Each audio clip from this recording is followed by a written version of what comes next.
Shanti Shanti.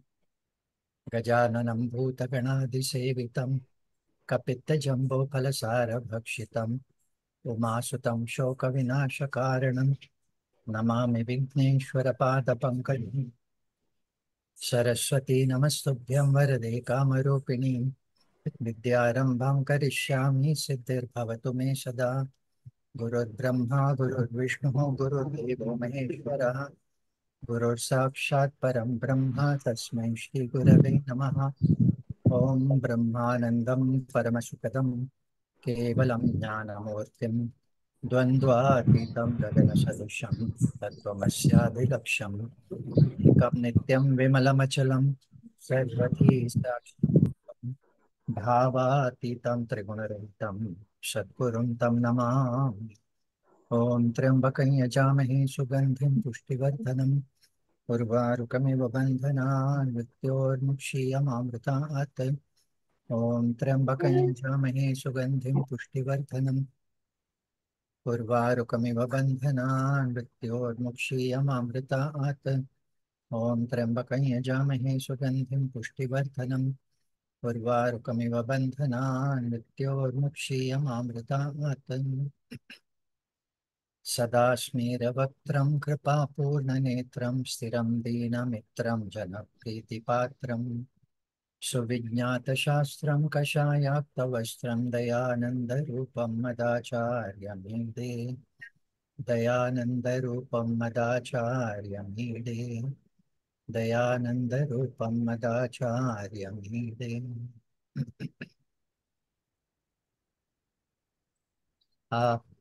Are you ready for the quiz?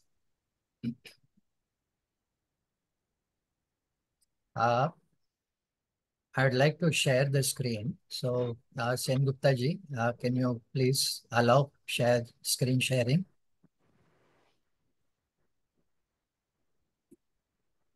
My screen sharing is disabled, so you'll have to enable it.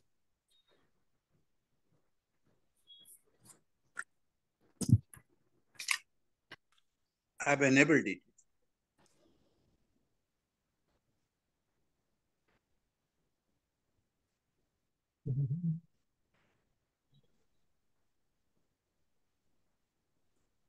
Okay.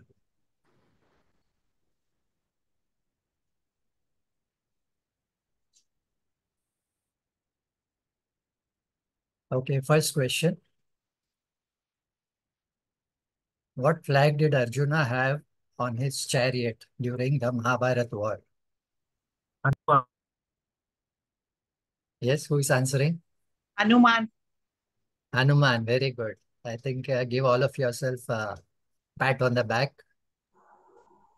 Next question. What was the actual name of Draupadi? Draupadi is a daughter of Drupada. Okay. So that's not a real name. It is a adjective which has become a name. What's a real name? Anyone? Her name is Krishna. Krishna. Okay. Draupadi also was dark and she was known as Krishna. Krishna does not mean dark. Krishna means attractive. So she was very attractive. Okay. Next question. Why did Bhishma not marry? Who will answer?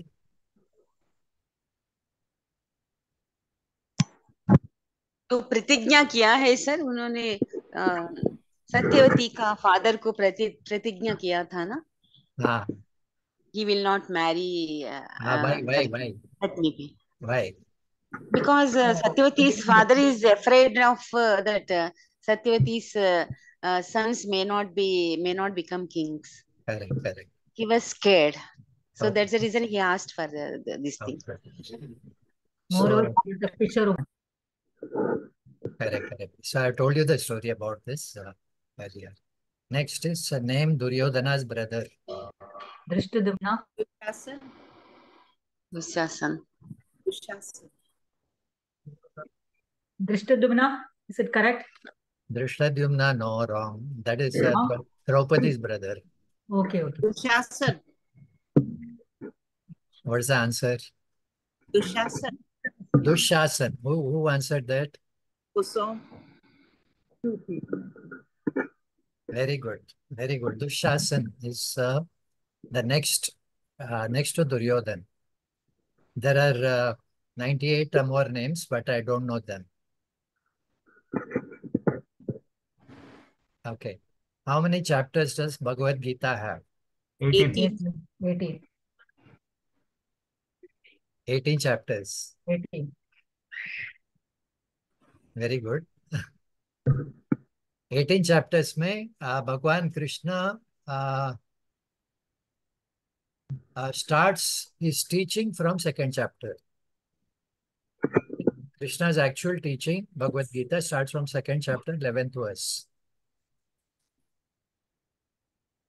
And it ends in, I think, 72 verse. Chapter 18, 72 verse. Okay. So, but yes, Bhagavad Gita has 18 chapters. Okay. What is the relationship between Upanishad and Bhagavad Gita?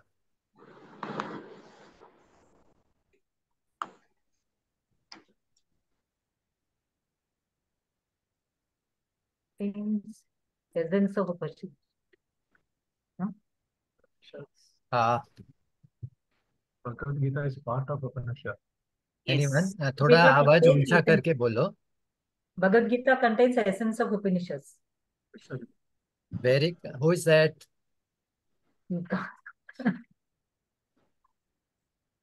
You're right. Bhagavad Gita contains the essence of all the Upanishads. Okay. It is the essence and also the elaboration. Elaboration to make the Upanishad easy to digest. So if the Upanishads are difficult to digest, you read Bhagavad Gita, so it becomes a pre-digested variety. Okay, आजकल सब कुछ pre-digested आता है, ready to cook and ready to eat also. Okay, so Bhagavad Gita is ready to cook, ready to eat. Okay, now tell me, this sentence is true or false? Krishna and Arjuna were close relatives. Yes, yes. Yes. Yes, yes. True, Yes. true. True. Acha, what is the relationship?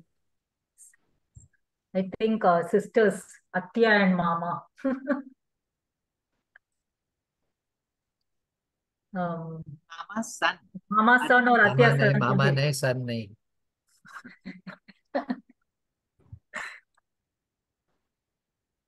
I think Kunti and some Kunti's sisters, Kunti's brothers. Yeah, that's what Mama's Kunti's Mama's. brother? No. Sir, Mama Banja. Actually, Mama Banja bhi nahi. They are brothers-in-law. They are brothers-in-law. Krishna's sister Subhadra married Arjuna. Oh, Krishna's sister Subhadra married Arjuna. correct. So they are in-laws. Sala. Sala. Okay. Next, true or false? Krishna was a charioteer by birth. No. No, wrong. True or false? False, false. False. False is correct. Karna was a charioteer. Okay. He was a charioteer's son. But actually, by birth, he was not a charioteer's son. He was adopted by a charioteer, Karna. Yes. But Krishna was born as in a royal family. Okay. Krishna was the nephew of Kamsa. So Kamsa was the king of Mathura, I think. So Krishna was charioteer, false. Okay. Next question. Drupada and Drona were classmates. Yes, they were classmates. Yes, they were classmates. Of course. Yes. Yes, very good. They have studied together. This is They true. were both enemies, no? Dronas. They were classmates. They were the students of Drona. Drona. Parashurama, I think. Parshuram. Parashurama, I'm not sure. I think so. Okay. Can you tell me who was Krishna's classmate? Sudama. Sudama. Sudama.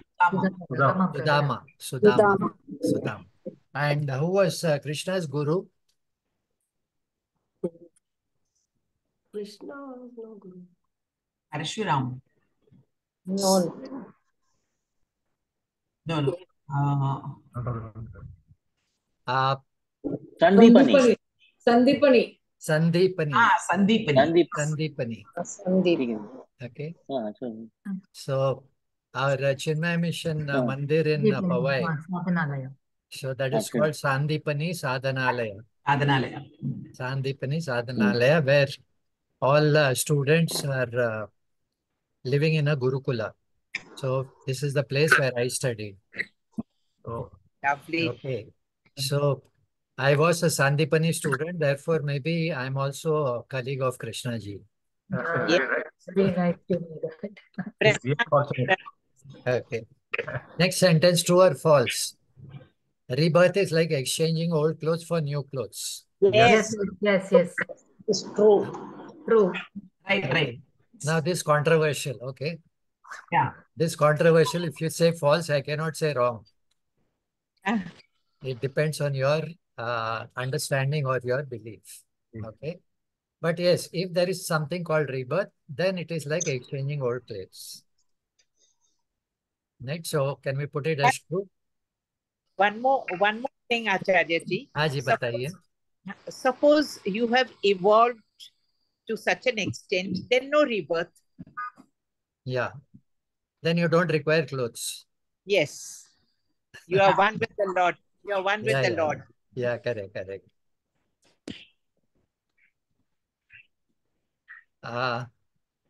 Duryodhana was king of Indraprastha.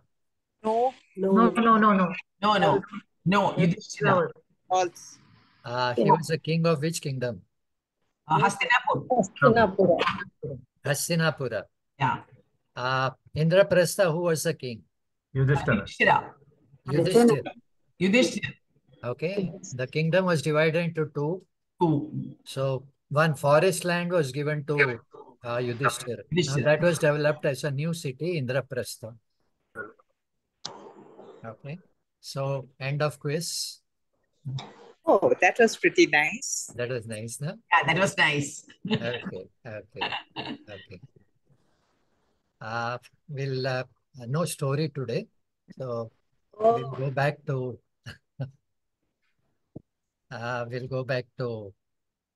our Bhagavad Gita.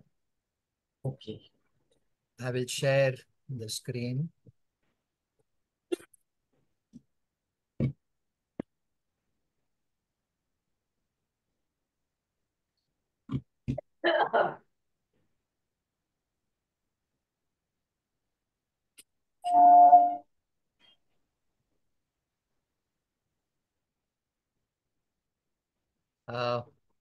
What are you seeing on the screen?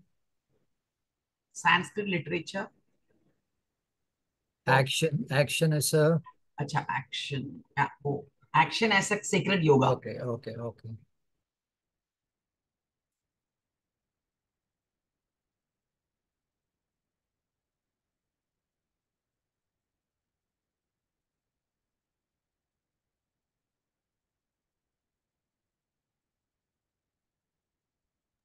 Right. We ended second chapter with certain messages. So I thought I'll just go through the messages so that it remains embedded in your mind. Right? Okay. This message is very interesting. We are all eternal and free from death.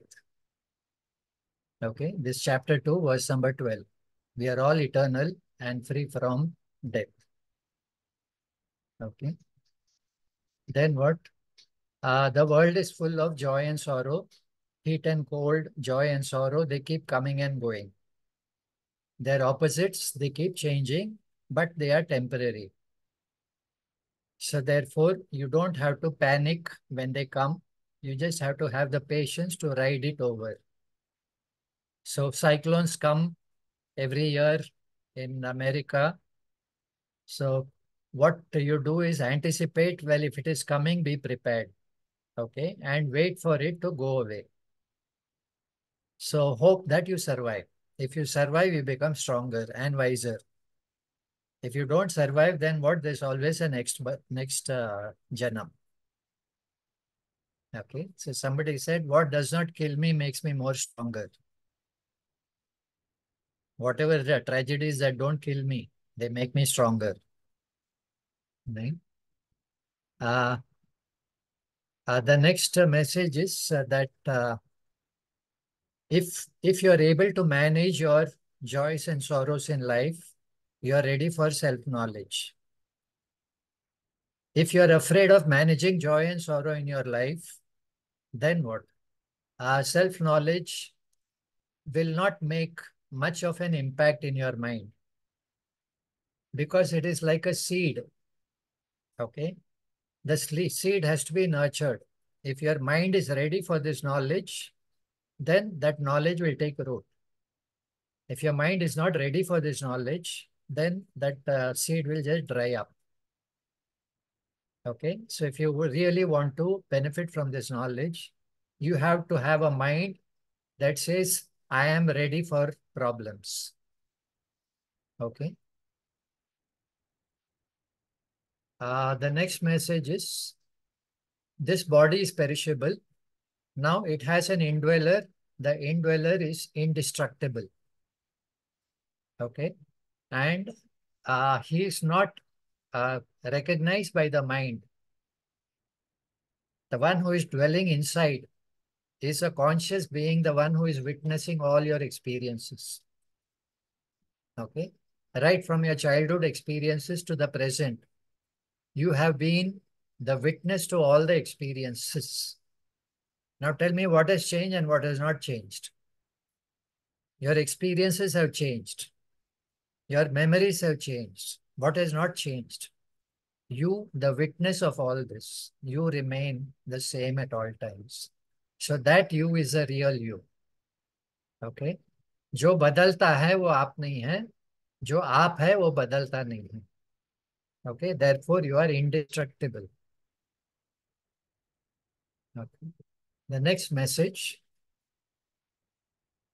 आपको इस दुनिया में भेजा गया है along with a set of duties and responsibilities.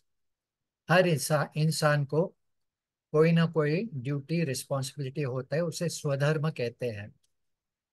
Okay, so respect your swadharma. When you respect your dharma, you will do what is right for you.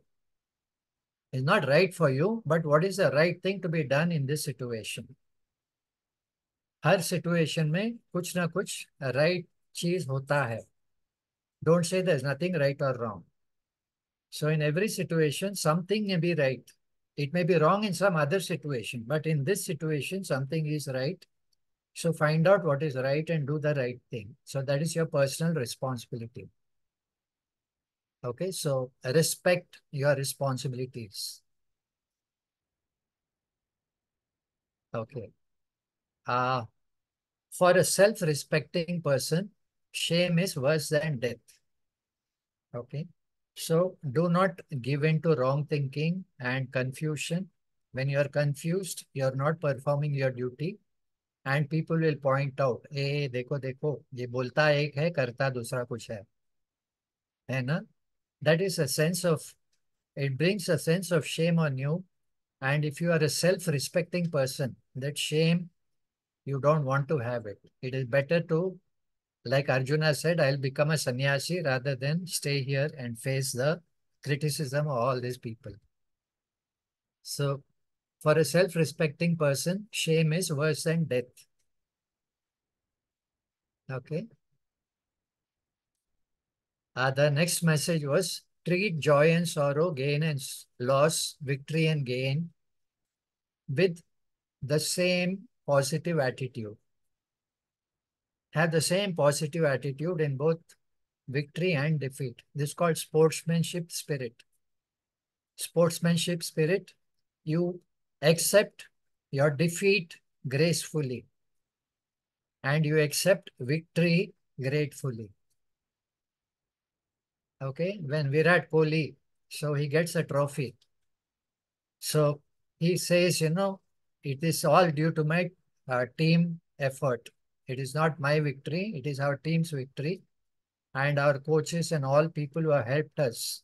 So it is their victory. So you are grateful to all of them. Similarly, in defeat, you say, well, defeat is part of the game. Therefore, there is no shame. Defeat is part of the game. I accept it gracefully. So this is called equanimity, samatvam. The next message is be focused and determined. Be focused on the ultimate goal. Here I want to spend some time to talk about time. Okay? हमारा पास बहुत सारा वक्त है. बचपन में हमें वक्त ही वक्त है. सो वक्त ही वक्त है, हम खेलने में गुजार देते हैं.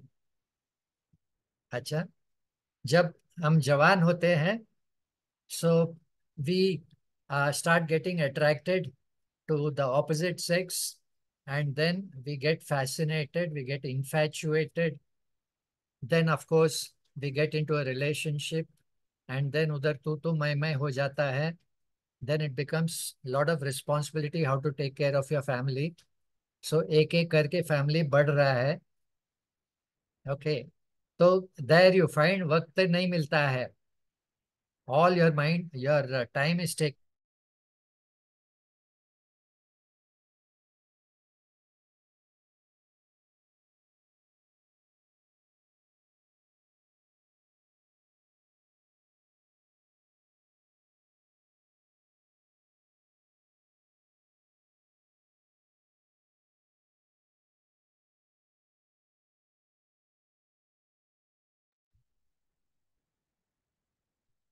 Sir, can't hear you.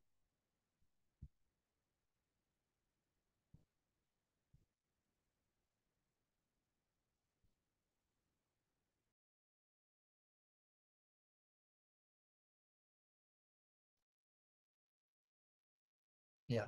For some people, time pass can be just going to the gym or going for a walk. For some people, time pass is maintaining your health. For some people, time pass is going to Bhagavat Gita lecture.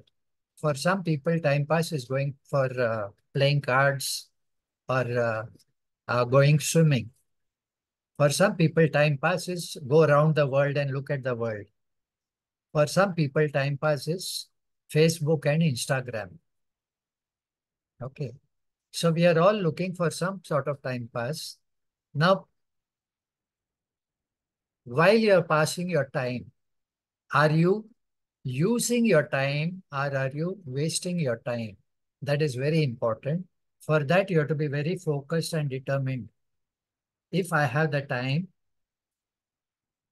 especially as senior citizens, we have very little time because we do not know when we are going to kick the bucket. Okay. At least as a youngster, you feel there's a lot of time. But once you come to this point, you know there is not enough time. Yes, throughout the day, there's a lot of time. But over the years, there's very little time. So can I use that time? And there are three ways to use that time. One is you use your time for profit. Okay, you invest the time and exchange it for profit. आपका time को भेजो और आपको कोई profit है, so that you buy things that are important for you. You are willing to sell your time and buy something. Okay. So when you work for a salary, you're selling your time, you're buying that income. Okay. So there you are spending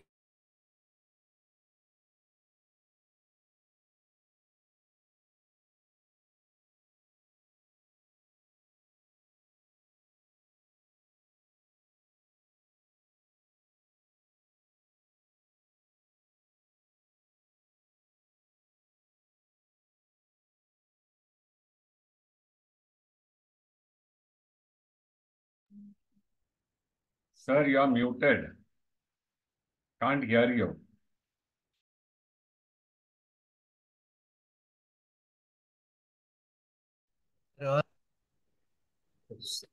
the second way to spend time is to make good use of it so that you are benefited personally. You are working for yourself. You are not working for others. The third way to spend time is you don't know what to do with that time. Okay. So some people use this word, I want to kill time. I'm bored, I want to kill time. Okay. Now that is a tragedy. If you just want to kill time, then better wake up. You have very little time. Don't waste it. Use it for yourself. Use it to exchange it for some profit. That's all fine. But remember, after some time, profit is not the purpose of life. When you're young, yes, you can work for profit. Once you have come to a certain maturity, then profit is not so important. You want to spend the time usefully. So you share your time with others. You give your time for others. Okay. And of course, you work for yourself in terms of my health, my yoga, my spirituality. So this will benefit me. But no matter what I do, let me not think of time as something to be wasted. Time is not for wasting. Time is meant for using. And we have very little time. Because we have very little time, we have to set our priorities. So Bhagavad Gita says, your most important priority is to grow as a human being towards spirituality.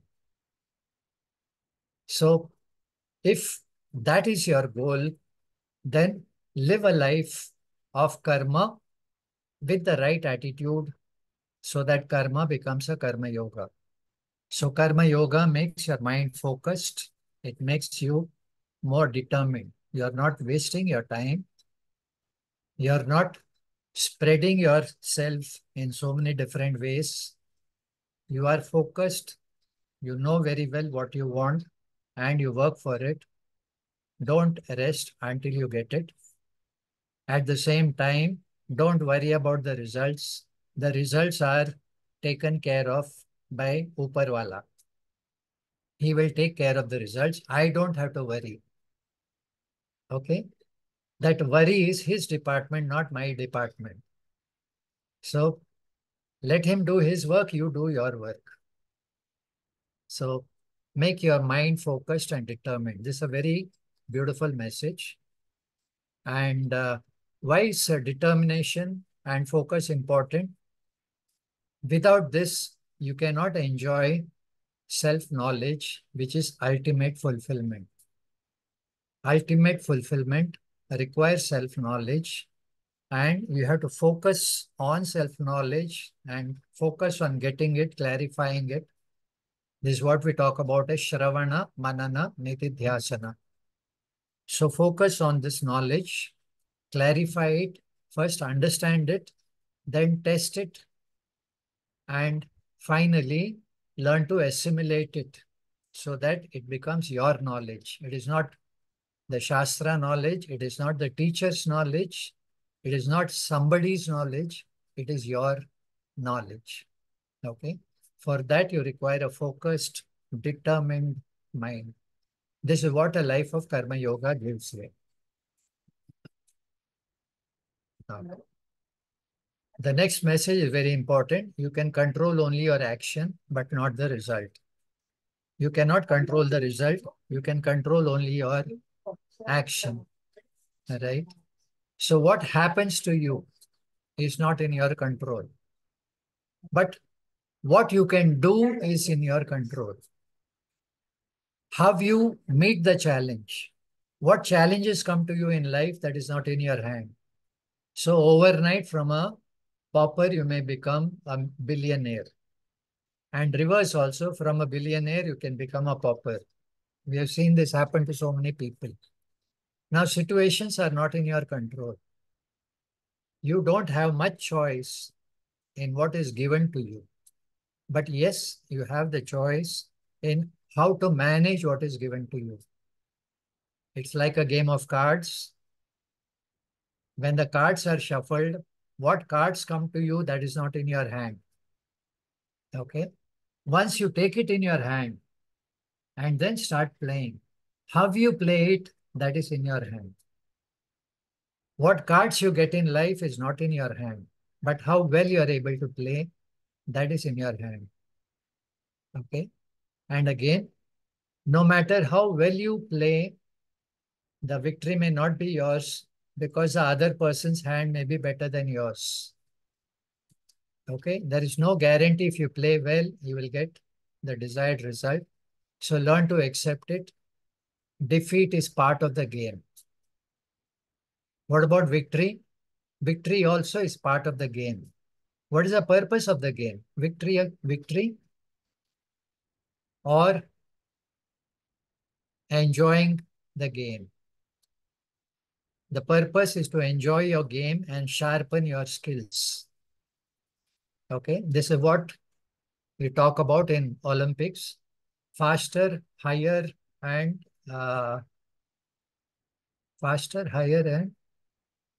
three things are there. Faster, higher, and stronger. Okay, so all the time you're looking to break records. You may not break the record, but definitely you can achieve your personal best. So achieving your personal best is a purpose of sport. Okay, victory and defeat are part of the game. So that is by the way. So don't waste your time running after victory. So spend more time in polishing your skills so that you achieve your best timing, your best performance. So that is the real goal, to improve as a human being. The next message was, are you able to see all the messages?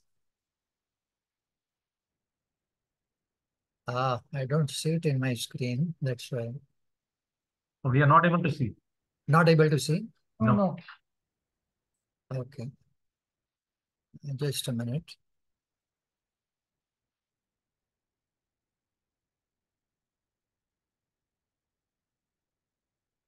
How about now? Okay.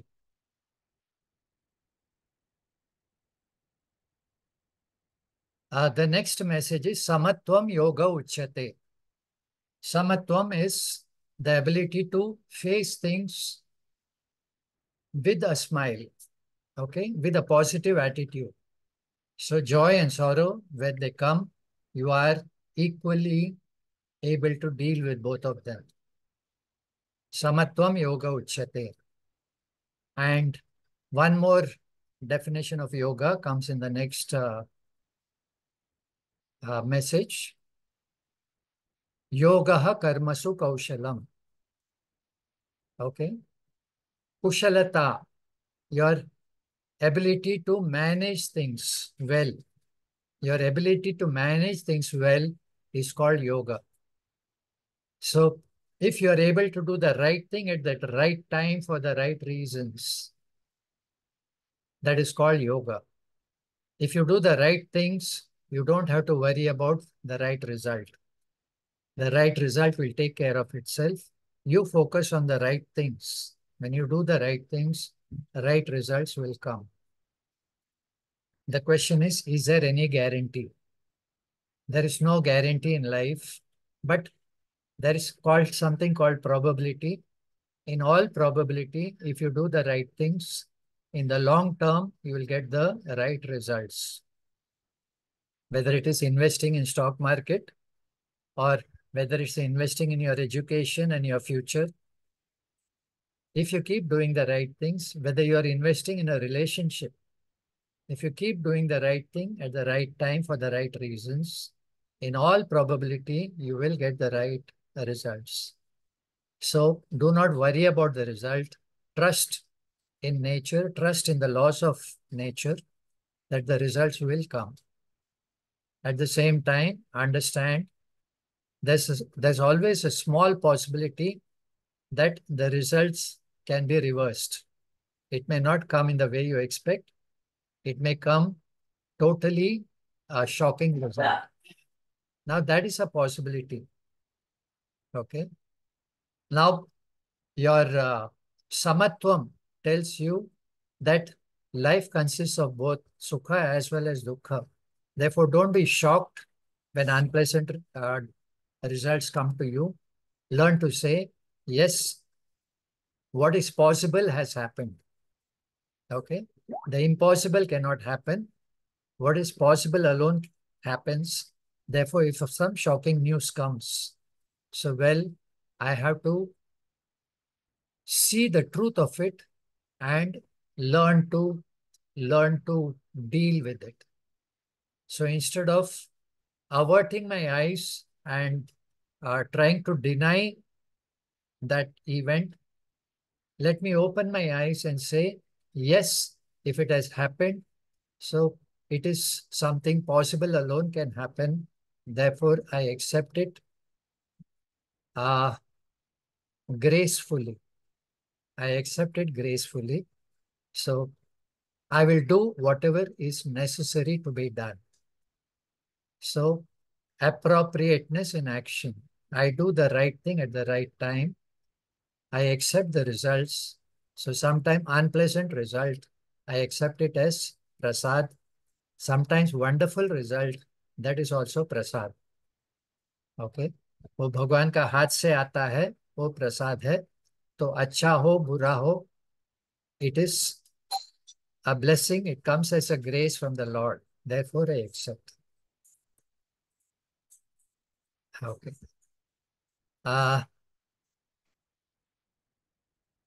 Arjuna asks a question. Please tell me, what is the characteristic of a person who is free from karma, who is free from the dependence on karma and karma phala? So how does he respond to situations? Krishna answers this by saying that a person who has got this self-knowledge is able to let go, of all distracting desires. Again, he's free from inappropriate reactions. So he's able to maintain a balance in good and bad times. Also, the person is free from desire not because he avoids pleasurable objects. It is not that he avoids life and becomes a sannyasi. He is free from desirable objects because he knows the truth of reality. He knows the truth of life. The truth of life is all destructible things are part of the world of appearance. And the real thing is my nature, which is indestructible. So I by nature am indestructible. The world by nature is meant to disintegrate. Things come together in life and things fall apart. This is the nature of the world. Therefore, I do not depend on objects to fulfill my desire. I depend on my reality. My reality is always intact. I'm always complete. I'm always secure. I'm always fulfilled. When you have this knowledge, you don't depend on desires. You may have desires. You can still fulfill those desires, but you don't depend on the result. Okay, this is the person who's like an ocean. Like an ocean, already he is full, and when the river water comes, it does not become fuller. When there are no rains, it does not become empty. He is so full because of this self-knowledge that he cannot become fuller by adding desirable objects. He cannot become less by removing some desirable objects. He is not dependent on desires and fulfillment. He is dependent on himself. He is a nature of absolute reality. Okay. Now Krishna, in the second chapter, continued. He says that desire becomes a problem when we keep on contemplating on it. Why is desire a problem? Desire is a problem when it takes hold of you. Okay? A simple desire is something beautiful. You desire to go for a walk. You desire to talk to a friend. You desire to improve your health. That's all beautiful desires. But sometimes desire takes hold of you. That means it is like instead of the dog wagging the tail, suppose if the tail wags the dog, what will happen? Okay. If the dog wags the tail, it is beautiful. If the tail wags the dog, that is a tragedy. So let not desires shake you. May you manage your desires. Let your desires not manage you. Okay. When does desire manage you? When you keep on thinking about objects constantly, you keep on contemplating on it until you become associated with it very deeply. When you're associated with an object very deeply, now that becomes a desire. I want it, I want it, I want it. When you don't get it, you get angry. So the desire becomes anger. Anger gives rise to confusion and delusion. That delusion makes you unable to access your memory and your wisdom. So without that memory and wisdom, your judgment becomes poor. And when you have poor judgment, you take action, it leads to destruction. Okay. So desire becomes a problem because it affects your right thinking. Desire per se is not a problem, but it becomes a problem when it comes in the way of your right thinking. Okay, so what you need to do is to manage your desire. So when you have that, you are free from likes and dislikes. You can move in the world of objects with a regulated mind. Such a person attains tranquility. Okay. If you don't have this focused and determined mind, you can achieve nothing in life. You can have no wisdom. You can have no determination. You can have no peace. You can have no happiness. So basically, this was the messages from the earlier classes. In the third chapter, Arjuna asks a question. Arjuna asks a question. He says, Krishna, you have talked so much about giving up of desire. So the Upanishad talks about two lifestyles. One is a lifestyle of a sannyasi. Other is a lifestyle of a householder. Okay. So the sannyasi is said to be free from desire and he attains liberation, whereas a householder is tied down to karma and he is bound by karma and karma phala. So it looks as if doing karma is a bondage and giving up karma is freedom. So this is Arjuna's understanding. So for Arjuna, sannyasa means giving up on life and becoming a monk. Karma yoga is living life and being bound by karma.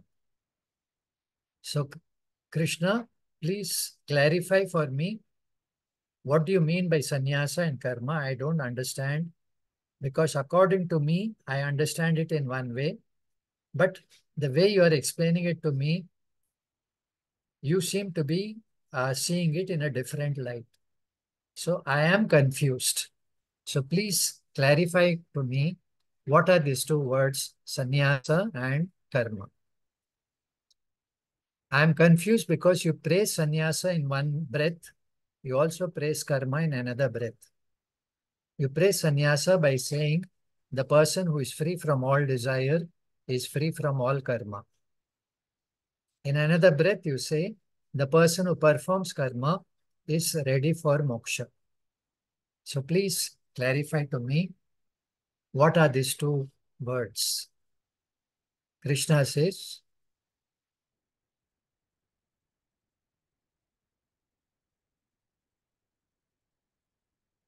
in the past,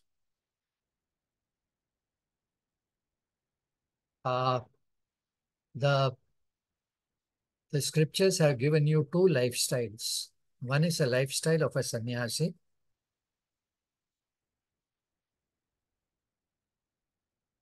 The other is a lifestyle of a yogi. Okay, yogi or karma yogi.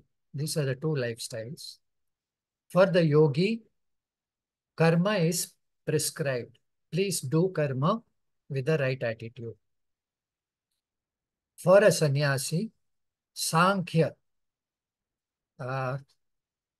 Sankhya yogena, Jnana yogena, karma yogena yoginam. Lokesmin vividha nishta pura prokta maya naga, Jnana yogena sankhyanam, karma yogena yoginam. So, Sankhya and yoga, this stands for the sannyasi and the householder. Okay. Sankhya is a person who pursues knowledge. Sankhya means knowledge. Sankhya means connected to knowledge, the lifestyle connected to knowledge. So for such people, those who live the lifestyle connected to knowledge,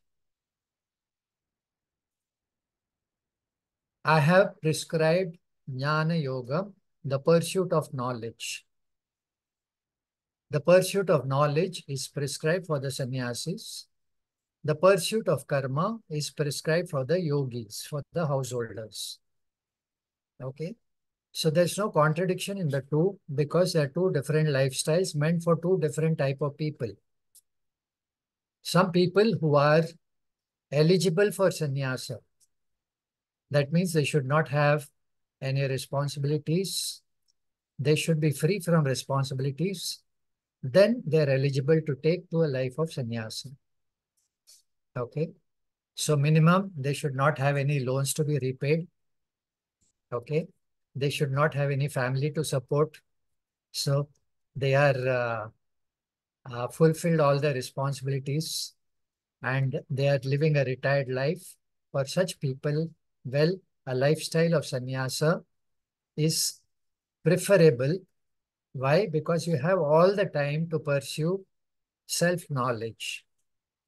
So for a sannyasi, it's easier to pursue self-knowledge because you have all the time, you have the leisure, you have the energy, and you have the interest. Okay. But for a householder, the one who is full of responsibilities, time is at a premium. So if time is as a premium, you cannot pursue knowledge exclusively. You have to pursue it along with your duties. So karma yogena yogina. So as a yogi, you do karma and still pursue self-knowledge. Right? For the sannyasi, self-knowledge and devotion, meditation, etc. is a full-time job. For a karma yogi, a full-time job he already has, plus spirituality becomes an add-on. For a karma yogi, spirituality becomes an add-on. For a sannyasi, spirituality becomes the only pursuit. Okay. Now Arjuna is saying, why am I not eligible for sannyasa? Why should I not become a sannyasi? Krishna says, sannyasa means giving up karma, but it is not literally giving up karma. It is only figurative. Because no one can stay without action even for a second. Okay. Can you see this chapter 3, verse number 5? No one can stay without action even for a moment. Even a sannyasi cannot be without action. So minimum, even for filling up his belly, he has to go asking for bhiksha. That is also action. Therefore, even a sannyasi is performing action. Arjuna, don't think if I take sannyasa, I'll be free from all action. That is not possible. As long as you're breathing, you are acting. Okay. And if you're not ready for that lifestyle of sannyasa, you may become a sannyasi physically, but in your mind, you will still be contemplating all desirable objects. It is better that you remain as a doing karma so that you can fulfill some of your desires. As a person who is active in life, you are capable of doing karma to fulfill some of your desires. So which is better? To fulfill your desires or to feel bad that I cannot fulfill my desires? Now I am a sannyasi, I have given up karma. If I have given up karma, then I have no avenue to fulfill my desires. I'll just feel bad. I'm not ready for sannyasa, so I'm not contemplative. I'm not pursuing self-knowledge. Okay, so I'm neither pursuing self-knowledge, nor can I pursue my desires. So I'm neither here nor there.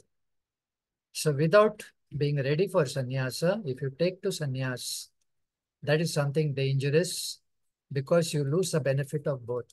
It is better to live a life of a householder, take care of your responsibilities, fulfill some of your desires.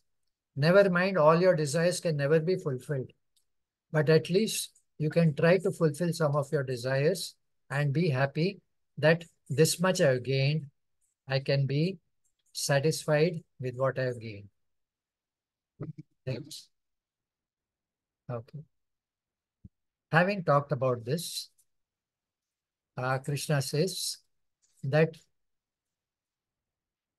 if you say you are a sannyasi, but your mind is contemplating on desirable objects, then you are a hypocrite. So don't take sannyasa because it is convenient. For sannyasa, you have to be fully ready for a contemplative life. If you are not ready for your contemplative life and you take sannyasa, that means you will remain as a hypocrite. Physically, you are a sannyasi, but mentally, you are still hankering for results. Then who is really free from action? Krishna talked about the person of knowledge, the one who is free from all action. Who is that person who is free from action? Krishna says, the one who does karma at the same time in his mind, he has given up the dependence on karma. You do action, but in your mind, you don't depend on that action. Why? Because you're ready for the result. Whatever result that comes, if it is good, not so good, if what comes to me is expected result, wonderful. If it is something more, great. If it is something less, that is not, uh, uh, that is a bit disappointing. And if it becomes opposite, so then it is something totally unexpected. Now, all these desires are possible. If all this, the results are possible. So in that case, I should be prepared for them. If I'm prepared for good and bad results, then you don't have to worry. You just keep doing the right thing and you will in time get the right result. So don't run after results. Regulate your mind so that it stays on track.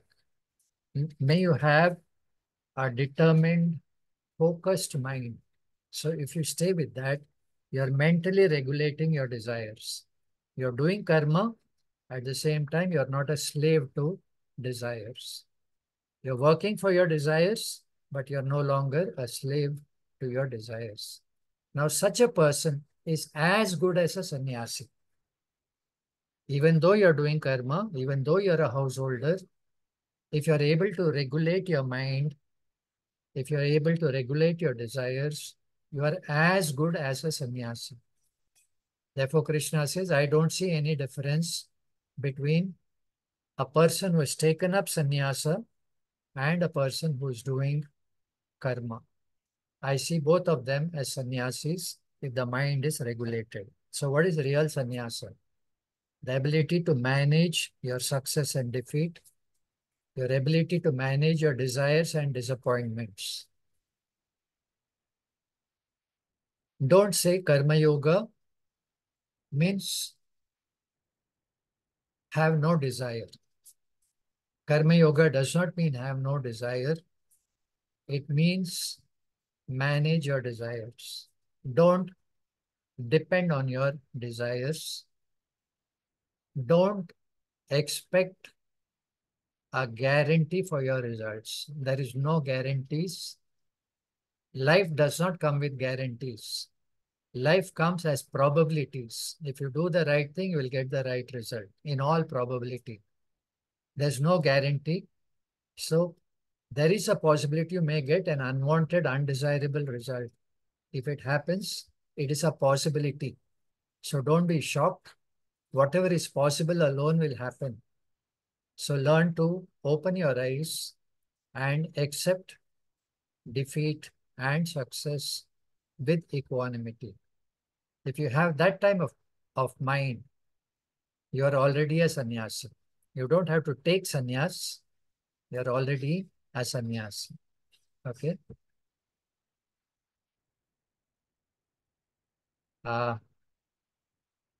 Krishna says between action and inaction.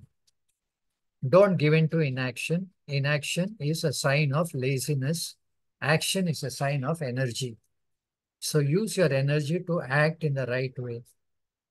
Okay. Don't waste your time doing nothing. Do something positive. Action is better than inaction. Again, when you are performing action, perform all actions as a yajna without being tied down to the result. A yajna is a ritual, a Vedic ritual in which you offer oblations unto the fire and you say Agnaye idam namama. So I'm offering this oblation unto the devatas. In return, the devatas will give me a certain benefit. Okay. So in a yajna, you are offering something to the devatas. Devatas are basically natural forces which you invoke as divinities. So you can pray to the Lord Sun, you can pray to the wind, you can pray to the ocean, you can pray to the sun and the moon. All this you visualize as divinities and you pay your respects to them. In today's world, we are talking about ecology. Ecology is you give back to the world something so that there is balance in the atmosphere. You don't take oxygen and give up carbon dioxide. You have to reverse the process also, so there's a balance. Okay, grow more trees. That is your responsibilities, so that you are giving society something. You are giving your environment something that you have, and in the process, you are enjoying the gifts of your environment. So be grateful. With whatever you do, have the attitude of gratitude. Therefore, give back to society, give back to the earth, give back to the atmosphere, give back to the universe. What you have, out of gratitude. This is called sharing. So when this such type of sharing happens, it's called a yajna. So whatever action that you do, think of it as a contribution that you have to give. You are paying back your debts to the gods, to the universe, to the world. Okay, whatever you have benefited from the universe, you're paying it back. So that becomes a yajna. So perform all actions as a yajna. You will not be tied down by the karma bondage, by the bondage of karma. You will not regret your actions if you do the right thing at the right time. Okay. Krishna says, one who does not share, one who does not contribute to the ecology, to the universe, to the society, such a person is nothing but a thief. Okay. Stena eva saha. Okay. We'll stop here.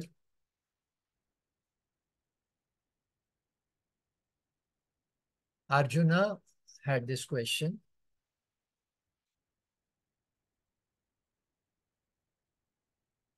I want to be free from the bondage of karma. The bondage of karma means if I do something wrong, I will get a wrong result. So I'll have to pay for it in this life or the next life.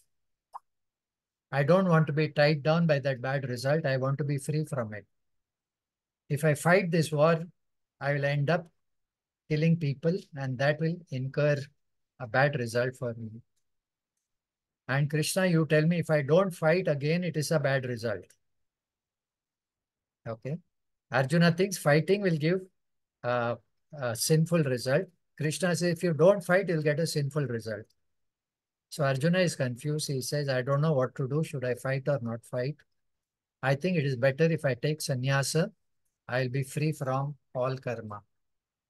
Krishna says taking sannyasa is not a solution. Taking sannyasa is meant for people who are ready for that lifestyle and who are qualified for it. You have to be ready. You also have to be qualified. There's a list of,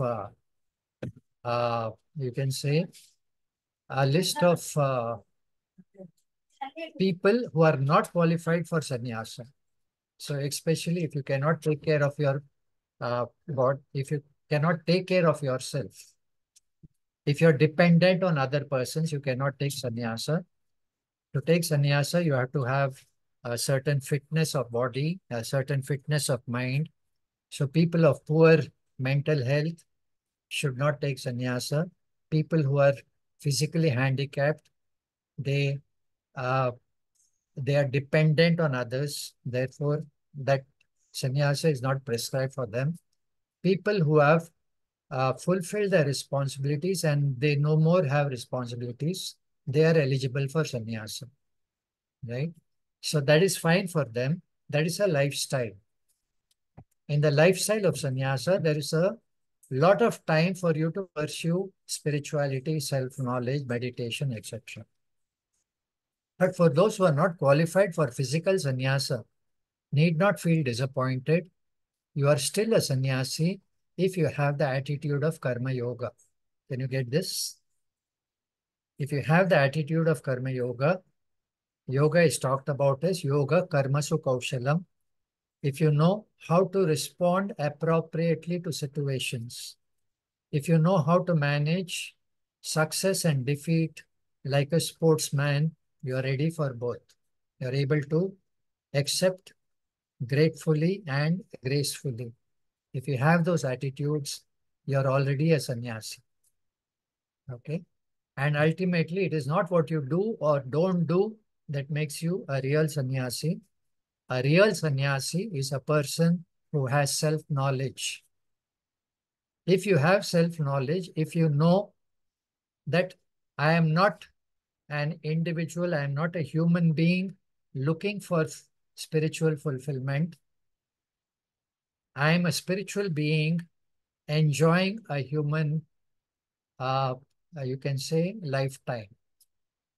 I'm a spiritual being enjoying a human experience. I'm not a human being looking for a spiritual experience. The reverse is true. I am a spiritual being enjoying a human experience. So as a human being, I am doing activity, right? As a spiritual being, I am free from all activity. Is there any contradiction? As a human being, I am doing activity. As a spiritual being, I am free from all activity. If you have this knowledge, you are a sannyasi by knowledge. Okay? So this is real sannyasa.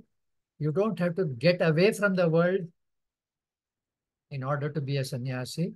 Arjuna, as you are, where you are already a sannyasi if you have this right knowledge. Okay, what is the right knowledge? You are complete as you are.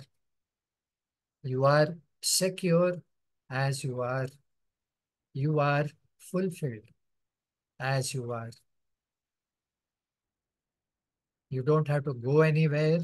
You don't have to change anything. You don't have to become different. As you are, where you are, in whichever station you are, does not matter. You are complete. You are secure. You are fulfilled. Right here, right now. No conditions apply. With this knowledge, enjoy your human experience. Your human experience will not limit you because you don't depend on your human experience. Your human experience is just an add-on. Your real nature is your spiritual nature. It is always complete, always secure, always fulfilled. Right? So know your real nature and enjoy your human experience. This is called the person of knowledge. The person of knowledge is secure with his spiritual nature and he is able to experience his human nature without depending on it. So success and defeat are by the way. My fulfillment is all the way. So this is Vedanta. Success and defeat are by the way. My fulfillment all the way. Right? So time for questions.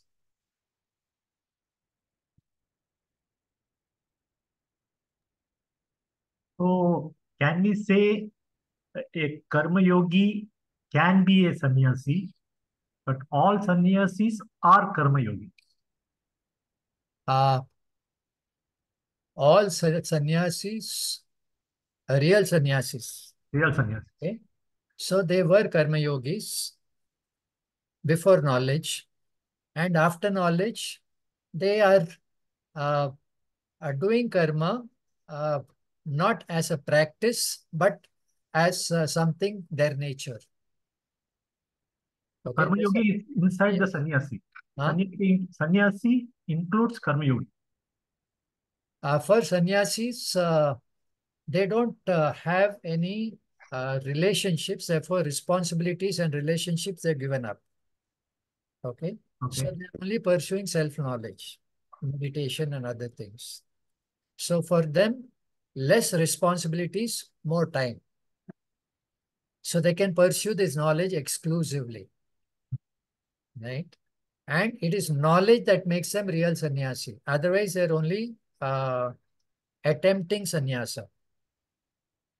You may take on the dress, but you're still attempting sannyasa. It is knowledge that makes you a fulfilled sannyasi. Now, that same knowledge can make a karma yogi fulfilled karma yogi. That same knowledge which fulfills a sannyasi can also fulfill a karma yogi. Therefore, you don't have to take to sannyasa in order to enjoy real sannyasa. You can be a karma yogi and still enjoy real sannyasa. You can still pursue real sannyasa. Okay. So real sannyasa is knowledge. Know yourself and you're free. Right? Anything else? Your last week's question was very interesting. I've been thinking about it. Okay, why all the world over, people are saying, you should pursue uh, uh, prophets, you should pursue MBA, you should become this, you should become that. And spirituality says, so all these are, by the way, what is really meaningful is spirituality, growing spirituality. So that is all the way. Yes, that is true, because Veda talks about two lifestyles. Okay. The first half of your life is pursuing your human fulfillment. Pursuing human fulfillment in terms of wealth, dharma, artha, kama. Okay.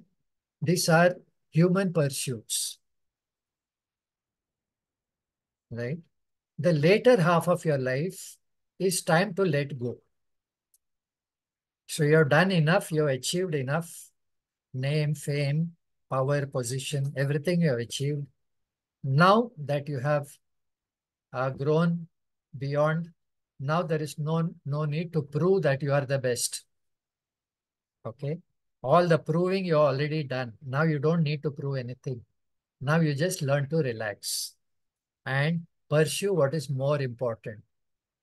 So at that point, you are learning to let go. The first half of your life, you are accumulating. The next half of your life is you are letting go. Okay. So that is very beautiful, because you know you cannot take anything with you. Yeah. Right? At least you can share this knowledge so that others will benefit. You cannot take this knowledge with you after death, but you can share it. Your wealth also, you can share it. You cannot take it with you. So you learn to let go. So the more you let go, you become more and more lighter. You have more time, you have more energy, you have more peace also. So make use of that peace to pursue fulfillment, self-fulfillment. That is called moksha. So moksha becomes the ultimate goal. When you talk about stages in life, you start as a brahmachari, then a grahastha, vanaprastha, and sannyasi. So moksha becomes your ultimate goal. So the last part of your life, the last 1/4 of your life is said to be dedicated to sannyasa. Right? If you are qualified for it. If you are not qualified, don't worry. Whichever stage of life you are, you can continue to pursue knowledge. Okay? So through knowledge, you become a sannyasa. So this is called jnana sannyasa. Okay? Chalo. We'll stop here.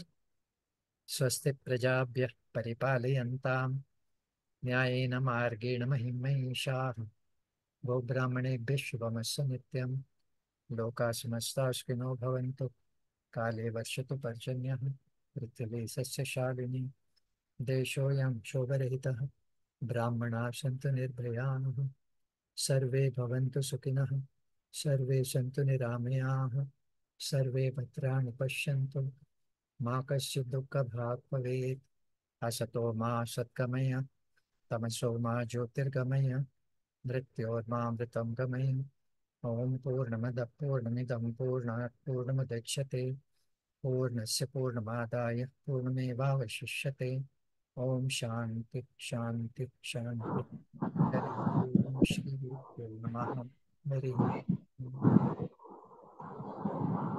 नमस्कार हरि ओम्